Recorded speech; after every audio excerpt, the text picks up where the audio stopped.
अशा काही केसेसमध्ये IVF शिवाय पर्याय नसतो. मग त्यावेळेस IVF सोबत आयुर्वेदिक ट्रीटमेंट चालू शकतं का हो, घेतलं? अगदी. आपण बघितलंय की IVFच्या पेशंट्सना पंचकर्माने खूप चांगला बेनिफिट होतो. ओके. जेव्हा पेशंट पंचकर्म करून मग जेव्हा IVFला जातो ना, तेव्हा IVFचे रेट्स खूप जास्त वाढलेले पण आम्ही बघितले.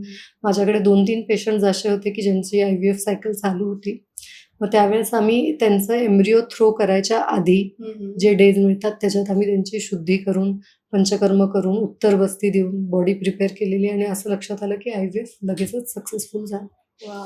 सो त्याचे रिझल्ट्स पण अतिशय चांगले आहेत. नाईस. आता जे कपल्सला नॅचरली प्रेग्नन्सी राहत नसते, तर त्यांच्या मेंटल हेल्थवरती कसा परिणाम होतो आणि ते केसेस तुम्ही कसे हँडल करता? सी सगळ्यात पहिले मी तुम्हाला तेच म्हटलं की स्ट्रेस हा सगळ्यात मेन प्रॉब्लेम आहे. त्यांना स्ट्रेस खूप जास्त येतो की प्रेग्नन्सी राहत नाहीये. ॲक्चुअली तुम्ही there are lot of treatments. तुम्ही जर आयुर्वेदाकडे आला तर आम्ही तुमच्या बेसपासून स्टार्ट करतो की इन्फर्टिलिटी का आहे? तो मानसिक त्रास का आहे? आणि मानसिक त्रास खूप आता एखादा पेशंट जर IVFला जातच असेल, काही कुठलाच ऑप्शन नाही आहे आणि he is doing IVF but तिला खूप जास्त मेंटल प्रेशर आहे. ती ऑल्वेज स्ट्रेसमध्ये की झालं असेल का? झालं असेल का? राहिलं असेल का? राहिलं असेल का? Every day she is continuously thinking of that only. तर जेव्हा डे येतं टेस्ट करायचं प्रेग्नन्सी किटनी, तेव्हा लक्षात येतं की प्रेग्नन्सी राहिली नाही. मग अशा वेळेस व्हॉट आयुर्वेदा कॅन डू? तुम्ही शिरोधारा करा, शिरोअभ्यंग करा. जे रिलॅक्सेशन ट्रीटमेंट्स आहेत आयुर्वेदाचे ते आम्ही रेकमेंड करतो. जसं जटामांसी आहे. जटामांसीचे जस्ट आम्ही पावडर देतो की पाण्यात घालून प्या, थोडं थंड वाटेल बॉडीला. सो असे खूप छोटे-छोटे बेसिक थिंग्स आयुर्वेदात आहेत की जे आम्ही सजेस्ट करू शकतो, ज्याच्याने स्ट्रेस रिलीज होईल. सो त्या गोष्टी नक्कीच कोणी पण करून हेल्प घेऊ शकतं टू ओव्हरकम द स्ट्रेस. इन्फर्टिलिटीमध्ये ना मला कधी-कधी असं वाटतं की 10-20% तुमचा प्रॉब्लेम असतो आणि 80% इज युअर स्ट्रेस. कारण तुम्ही इतके पॅनिक होता की राहत नाही, राहत नाही, राहत नाही. Correct, correct. And you are continuously near the date of your period की म्हणजे तुमची पिरियडची डेट 10 असेल आणि आजची तारीख 30 असेल, तर तुम्ही कंटिन्युअसली हाच विचार करतायत की 10ला माझे येतील का? येतील का स्किप होतील? राहिला असेल का नसेल राहिलं? सो ओव्हर थिंकिंगनी अगेन तुमचा वात दोष वाढतो आणि वात वाढल्यामुळे का प्रॉब्लेम होतो तर बॉडी एकदा फक्त समजून घ्या की आपल्या चेस्टचा वरचा जो भाग आहे तो कफ दोषाचा आहे. कफ डॉमिनन्सचा भाग आहे. चेस्टपासनं जे आपलं हिप पर्यंतचा भाग आहे तो पित्त दोषाचा आहे आणि आपल्या हिपच्या खालचा भाग जो आहे तो वात डॉमिनन्सचा आहे. सो आपली जी रिप्रोडक्टिव्ह सिस्टीम आहे, रिप्रोडक्टिव्ह ऑर्गन्स आहेत ते वात डॉमिनन्स एरियामध्ये राहतात. सो मग त्या वात डॉमिनन्स एरियामध्ये ते ऑलरेडी राहत आहेत आणि त्यात जर तुम्ही अजून वात वाढवलं तर it will cause problem. So आम्ही म्हणतो की वात समस्थितीत हवं, वात समस्थितीत हवं. So that is very important. Correct. अनेक वर्षापासून जे कपल्स ट्राय करतात प्रेग्नन्सीसाठी आणि त्यांना होत नाहीये, तर अशा कपल्सला तुम्ही काय सांगाल? सगळ्यात आधी तर मी हे सांगेल की दोघं जण एकत्र बसा आणि रिलॅक्स व्हा की मेंटली कनेक्ट, इमोशनल कनेक्ट वाढवा. एकमेकांना टाइम द्या. आता काय झालंय एकमेकांना टाइमच देत नाहीत. प्रेग्नन्सी पण असंच प्लॅन करतात की फोनवर अरे अब अभी अभी हमें ट्राय करना है, अभी प्रेग्नेंसी चाहिए, हमें बेबी चाहिए.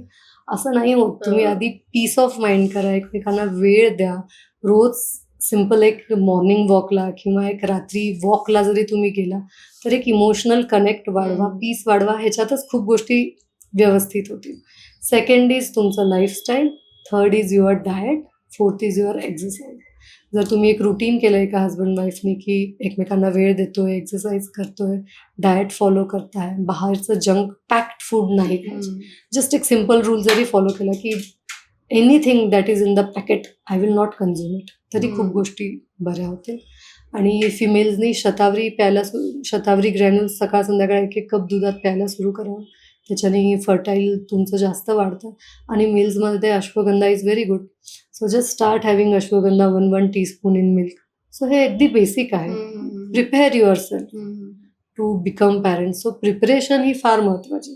तुम्ही आधी बॉडीला प्रिपेअरच नाही करत आणि एकदम त्या स्टेजवर येता की वी आर इनफर्टाईल, आम्हाला नाही होत आहे. But better give some time and prepare yourself. Correct. डाएटचं जेव्हा म्हणतो आपण तेव्हा जर लो स्पर्म काउंट असेल तर काय डाएट किंवा काय असे ड्रिंक्स आहेत आयुर्वेदाने सजेस्ट केलेले See, जे जर फॉलो केले स्पर्म पाहिजे? काउंट मध्ये कुठलाही प्रॉब्लेम असेल, स्पर्म काउंट लो असेल किंवा मॉर्फोलॉजी व्यवस्थित नसेल, तर मेल्सनी सगळ्यात आधी लक्षात घ्यायचं आहे की टी, कॉफी अतिप्रमाणात आणि स्मोकिंग ड्रिंकिंग हे तुम्हाला स्टॉप करायचं आहे की don't smoke, don't drink. Third important thing जी आहे, ज्याच्याने स्पर्म काउंट चांगला वाढतो आणि अगदी घरगुती उपाय आहे, तो आहे उडदाच्या डाळीचा शिरा. उडदाची जी डाळ असते, पांढरी उडदाची डाळ, त्याला थोडंसं ड्राय रोस्ट करायचं, भाजून घ्यायचं आणि त्याची पावडर करून बर्नीत भरून ठेवून द्यायचं. रोज सकाळी उठल्यावर जसं आपण शिरा करतो की 2 चमचे तूप घेतलं कढईत, त्याच्यात 1 चमचा उडदाच्या जी आपण पीठ बनवलं उडदाच्या डाळीचं, ते पीठ टाकलं, त्याला रोस्ट केलं, थोडं दूध टाकलं, थोडं साखर टाकली, साखर थोडी कमी प्रमाणात, आणि त्याचा शिरा बनवला. आणि जर हा शिरा रोज सकाळी कन्झ्युम केला 30 डेज, तर जरी तुम्ही रोज सकाळी हा शिरा घ्यायला स्टार्ट केला ना, तर तुमच्या स्पर्म काउंटमध्ये, स्पर्म ॲनालिसिसमध्ये मेजर डिफरन्स दिसून येतात. So this is the very basic thing which you can do in your home. Correct. तर तुम्ही पण हे एम्प्टी स्टमक तुम्ही खा. So it is very good for the sperms. आणि शिलाजीतचा एक फार मिसकन्सेप्शन आहे की कोणालाही असं वाटतं की आम्ही शिलाजीत स्टार्ट केलं, बट तसं नाही आहे ते. तर आय विल सजेस्ट की जर तुम्हाला कुठलाही स्पर्म्समध्ये कुठला काही प्रॉब्लेम असेल तर प्रॉपर टॅबलेट्स येतात की शिला प्रवंगवटी. सो ते तुम्ही शिलाजीतचे जे टॅबलेट्स येतात त्याप्रमाणे तुम्ही डॉक्टरला कन्सल्ट करून घेतलेलं कधी पण चांगलं आहे. आयुर्वेदात ना सिंगल ड्रग एकदम वंडर्स करेल असं नाही. खूप लोक काय करतात, 4-4, 5-5 महिने अश्वगंधा घेतात, कुठल्या तरी कंपनीमध्ये कोणीतरी शिलाजीत सांगितलं घेतात, आणि मग 6 महिन्यांनी फुल स्ट्रेसमध्ये झाल्यावर मग आमच्याकडे येतात. सो आय विल सजेस्ट की बेटर एक नियर बाय कुठल्याही आयुर्वेद डॉक्टरला कन्सल्ट करा बिफोर टेकिंग एनिथिंग. जरी तुम्हाला काही घ्यायचंय, कन्सल्ट करा. तुम्हाला प्रॉपर 2-3 मेडिसिन्सच्या नावं सांगण्यात येतील जे तुम्ही घ्या, आणि it will create major difference. असं बिलकुल नाही आहे की तुमचं स्पर्म काउंट कमी आहे किंवा मोटिलिटी कमी आहे तर ती वाढू शकत नाही. There are very very very easy treatments in Ayurveda की ते तुमचं स्पीमेन अनालिसिसचा रिपोर्ट लगेचच चांगला करू शकता. ओके. आता हे झालं मेल्स. आता फिमेल्स मध्ये काय असा डाएट आहे जो खाल्ल्यामुळे इन्फर्टिलिटी फिमेल्समध्ये ना ओंकार प्राणायाम मी आधी पण सांगितलं इज व्हेरी गुड. सो फिमेल्सनी वॉक करायला पाहिजे. जर काही नाही जमत तर ॲटलिस्ट फास्ट वॉकिंग, जेणेकरून स्वेट होईल, जेणेकरून हॅपी हार्मोन्स निघतील आणि ती हॅपी फील करायला लागेल. Secondly she should get busy in what ever she likes. कारण फिमेलनी हॅपी राहणं, शांत राहणं खूप गरजेचं आहे. कारण ती जर शांत नाही राहणार, हॅपी नाही राहणार, तर तिचं पित्त खूप वाढेल. पित्त वाढल्याने तिच्या बॉडीतली हीट खूप वाढेल, आणि बॉडीत खूप हीट वाढली तर प्रेग्नन्सी लगेच राहणार नाही. कारण प्रेग्नन्सीसाठी काम पाहिजे बॉडी.